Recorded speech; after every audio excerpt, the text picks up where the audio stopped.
Hello guys! Hello Taurus! Welcome dito sa aking channel, Kapalaran 888 Taurus. Alamin natin ang 44 portal reading message para sa inyo. Kay general reading, pwede kang makaresonate. Gamitin mo ang iyong intuition sa panunood, Taurus. Okay, tingnan natin. First card natin is life purpose, Taurus. Second card is speak out. Okay. Dito muna tayo sa life purpose. Life purpose, sinasabi ng baraha na Taurus, hanapin mo daw kung ano talaga yung pinakailalim, malalim na vision mo sa buhay. Ano ba ang gusto mo, Taurus? Okay? So this April, sinasabi ng baraha na alamin mo yung life purpose mo. Alamin mo kung ano yung gusto mo. Alamin mo kung ano yung pwedeng magdala sa'yo ng happiness. Alam mo kung ano yung weakness mo, yung strength mo, para ma-reassess mo talaga kung ano yung mga dapat mong gagawin simula ngayon.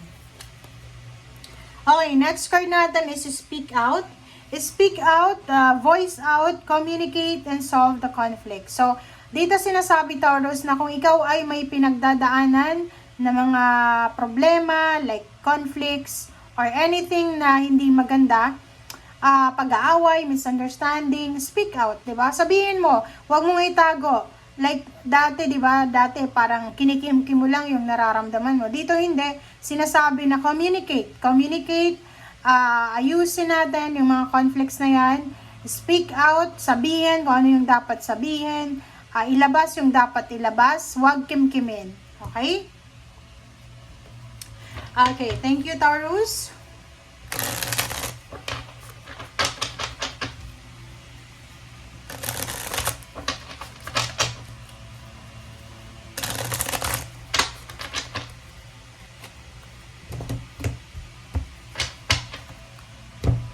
Okay, first card natin is Knight of Air. Knight of Air is all about good news, all about inspiration, information, communication dito. So, sinasabi ng barahan na maging matalino tayo, Taurus, sa pakikipag-communicate. Hindi natin kailangan sumigaw, hindi natin kailangan na maging condescending sa pagsasalita.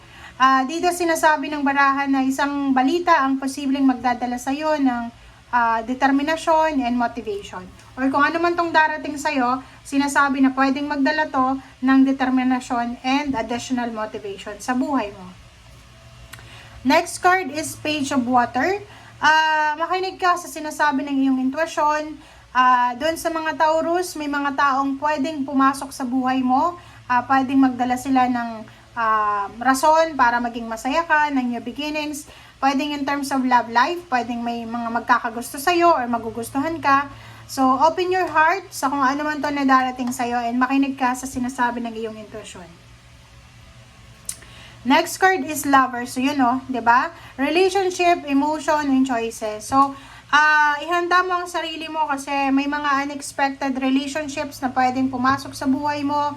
Friendship, new love life. Nakikita ko siya dito, choice siya. So, may choice ka ngayon, dito sa iyo, offer sa iyo ng universe. Kung single ka, congratulations sa iyo.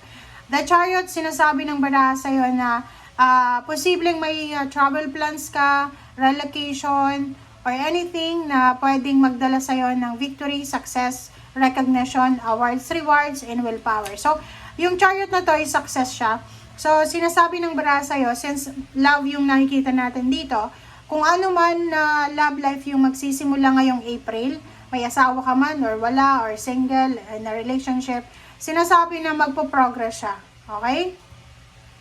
Kung ikaw naman ay in a relationship, magle-level up yung relationship nyo.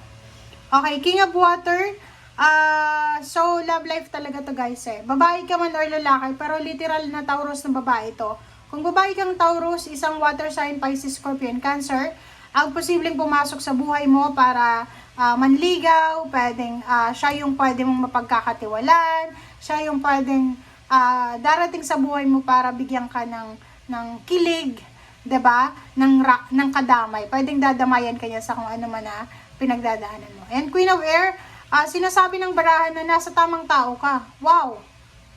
So kung babae kang Taurus, single, kung may manliligaw sa yung water sign, sinasabi sir dito na ang taong ito ay talagang ito yung tao na pwedeng magdala ng liwanag sa buhay mo.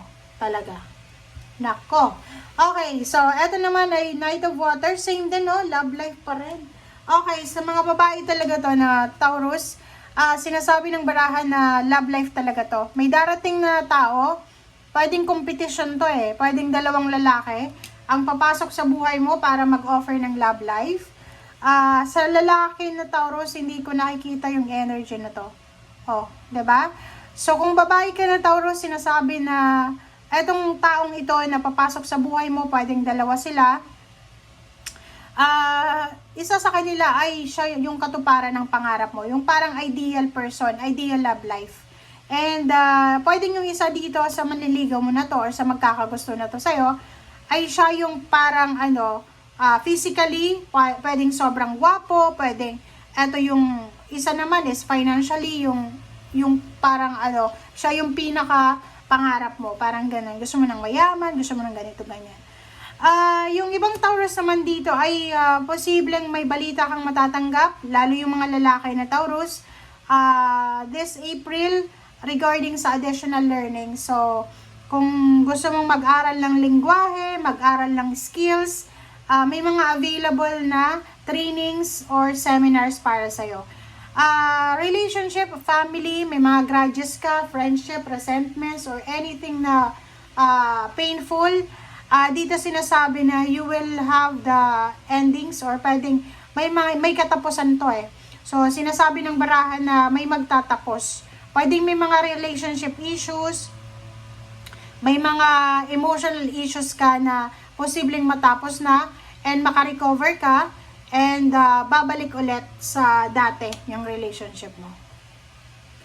Okay, next card is for birth. So, nakikita ko sa'yo dito na this month of April, merong mga Taurus na nakafocus sila sa pagsisave ng pera. Kontrolado nila yung perang hawak nila. Like for example, may pera silang konti, hindi talaga nila ilalabas yung perang yun. Kasi, parang marirealize nila na sobrang hirap kumita ng pera. Parang ganun. Okay, next card is 8 of Earth. Nakikita ko sa'yo dito na yun, pwedeng ang balita na matatanggap mo is this April, makakapagsimula ka na sa trabaho mo. This April, magsisimula ka na sa training mo. This April, kailangan mo ng mag-report sa company. This April is mag-open ka na ng business mo. So, maraming mga possibilities and opportunities para kumita ng pera this April. And yung kikitain mo dito is posibleng makatulong to sa pagsisave ng pera, sa pagbabayad ng mga utang, and para makatulong din sa pamilya. Okay? And last card sa likod niya is 2 of Earth. Ganun din, sinasabi na magkakaroon ng balanse yung iyong financial ngayong April. Thank you guys for watching. Bye!